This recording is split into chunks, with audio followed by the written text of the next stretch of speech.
Netflix isn't just surviving the streaming wars, they're winning by rewriting the rules entirely.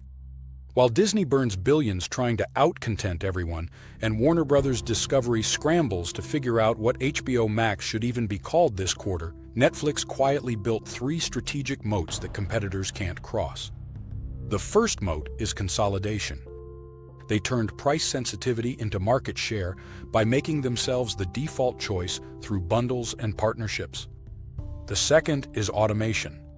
Netflix uses AI not just to recommend shows, but to decide what gets made, how much to spend, and when to release it. The third is their global content engine. They stopped trying to export Hollywood and started producing mandatory viewing in Seoul, Paris, and Mumbai. These 3 moves aren't just tactics. They're a blueprint for building an unassailable market position in any competitive landscape. Let's break down exactly how they did it. Move 1. The consolidation play. Bundles as defensive strategy. The streaming market has a fragmentation problem. The average household now juggles 5 or more streaming services. That creates subscription fatigue, decision paralysis, and massive churn. Every month, customers ask themselves which services they actually need. And every month, someone gets cut. Netflix saw this coming. Their response wasn't to compete on content alone. It was to change the game entirely through strategic bundling. The ad-supported tier everyone talked about in 2022? That wasn't really about advertising revenue. It was about price anchoring and customer retention. The ad tier created a lower entry point that captured price-sensitive customers before they ever considered competitors. But the real consolidation play is happening through partnerships. Netflix cut deals with Verizon, T-Mobile, and other telcos to make Netflix the default streaming service included in wireless plans. This shifts the psychological framing completely. Netflix stops being another monthly bill you need to justify. It becomes part of what you already pay for.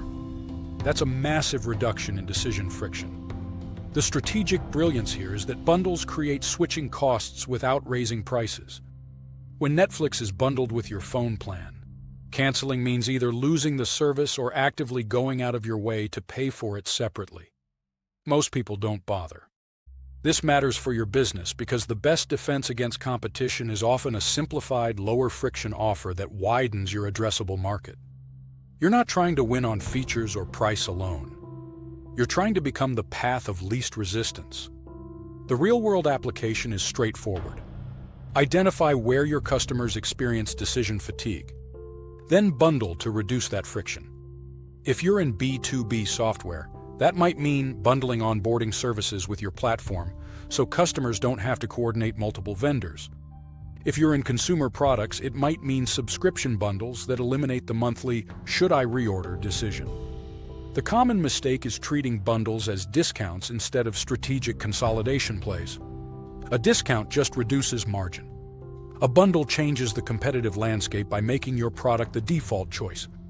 The key metric to watch is customer acquisition cost versus lifetime value in bundled versus standalone offerings.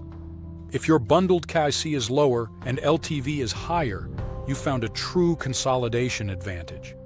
Netflix proved that in a fragmented market, the winner isn't always the one with the most content.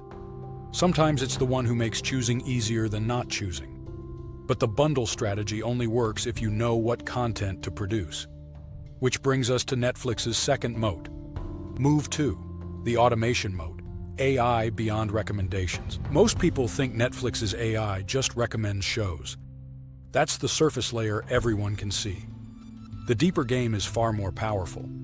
Netflix uses proprietary data to make production decisions before a single frame is shot. Here's how the AI engine actually works. Netflix runs predictive modeling for greenlight decisions. They can forecast which concepts will perform in which markets based on viewing patterns, completion rates, and engagement data from similar content. That means when Netflix greenlights a show, they already have a probabilistic model of its expected performance. They're not relying on executive intuition or gut feelings about what audiences want. They're running the numbers. The next layer is budget optimization. Netflix knows how much to spend on a show based on expected viewership patterns.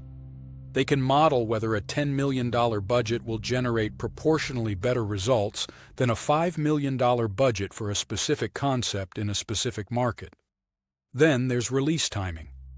Netflix uses algorithms to determine when to drop a show to maximize global attention and word of mouth. They're optimizing for the network effects of everyone talking about the same thing at the same time. The competitive advantage here is massive. While Disney and Warner Brothers still rely heavily on executive intuition and legacy Hollywood decision-making, Netflix runs the numbers and iterates based on outcomes. This is a true moat because competitors can't replicate it without years of viewing data across diverse global markets. Disney has data from Disney+, but it's a narrow slice compared to Netflix's decade-plus of global viewing behavior across every genre and format. The business lesson extends far beyond streaming. Proprietary data isn't just for insights. It's for predictive decision-making that compounds over time. Every decision you make based on data creates more data. That data improves your next decision. Better decisions create better outcomes. Better outcomes generate more data. The loop accelerates. Here's how to apply this framework in your business. First, identify decisions you make repeatedly. Product features, marketing channels, pricing experiments, hiring criteria. Any decision you make more than once is a candidate for data-driven optimization. Second, build systems to capture outcome data from those decisions. Not just whether something worked, but why it worked, for whom, and under what conditions. Third, use that data to shift from reactive to predictive decision-making. Stop asking, "What should we do?" and start asking, "What does the data predict will happen if we do this?" The mistake that kills this strategy is collecting data without building the feedback loop that turns it into better decisions. Data without a decision framework is just noise. One key question to ask yourself: what decision would you make differently if you had perfect information about future outcomes? That's the decision worth building a data system around. Data tells you what to make. But Netflix's third move determines where that content comes from. Move 3. The global content engine. Localization at scale. The old Hollywood model was simple. Produce content in Los Angeles, license it globally, and hope translation makes it work everywhere. Netflix inverted that completely. They produce locally, distribute globally, and create mandatory viewing everywhere. Here's how the global content engine actually works. Netflix built decentralized production hubs in South Korea, France, Spain, India, and Brazil. They gave local creators full creative control and Netflix-level budgets. The content that comes out of these hubs isn't translated American stories. It's authentic local storytelling that travels because it's genuine, not because it's been adapted. The proof points speak for themselves. Squid Game became the most watched show in Netflix history, produced entirely in Korean with Korean creators. Lupin dominated viewership across Europe and North America. Money Heist from Spain became a global phenomenon. Sacred Games did the same from India. This creates a moat because competitors can't replicate 2 decades of local relationship building and production infrastructure overnight. Disney can't just decide to have what Netflix has in Seoul or Mumbai. Those relationships and systems took years to build. The strategic insight is that localization isn't translation. It's decentralized content creation that generates network effects. When a Korean show becomes mandatory viewing in America, that creates cultural momentum that no amount of marketing budget can buy. How does this apply to your market? Stop trying to make one product work everywhere with minor adjustments.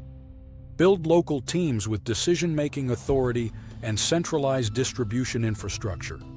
Let authentic local success create global demand.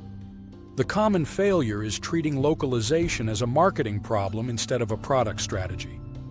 What changes when you get this right is fundamental. You stop competing on distribution and start competing on authenticity. These 3 moves aren't independent. They're a reinforcing system.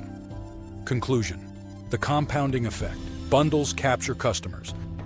AI optimizes what to make. Global content ensures you always have something new worth watching. The real lesson is that defensible market positions come from building systems, not features. Your next move is to identify which of these three moats your business is missing: consolidation, automation, or localization. Start with the one that reduces your biggest source of competitive pressure. Subscribe for more strategic breakdowns of how market leaders build unassailable positions.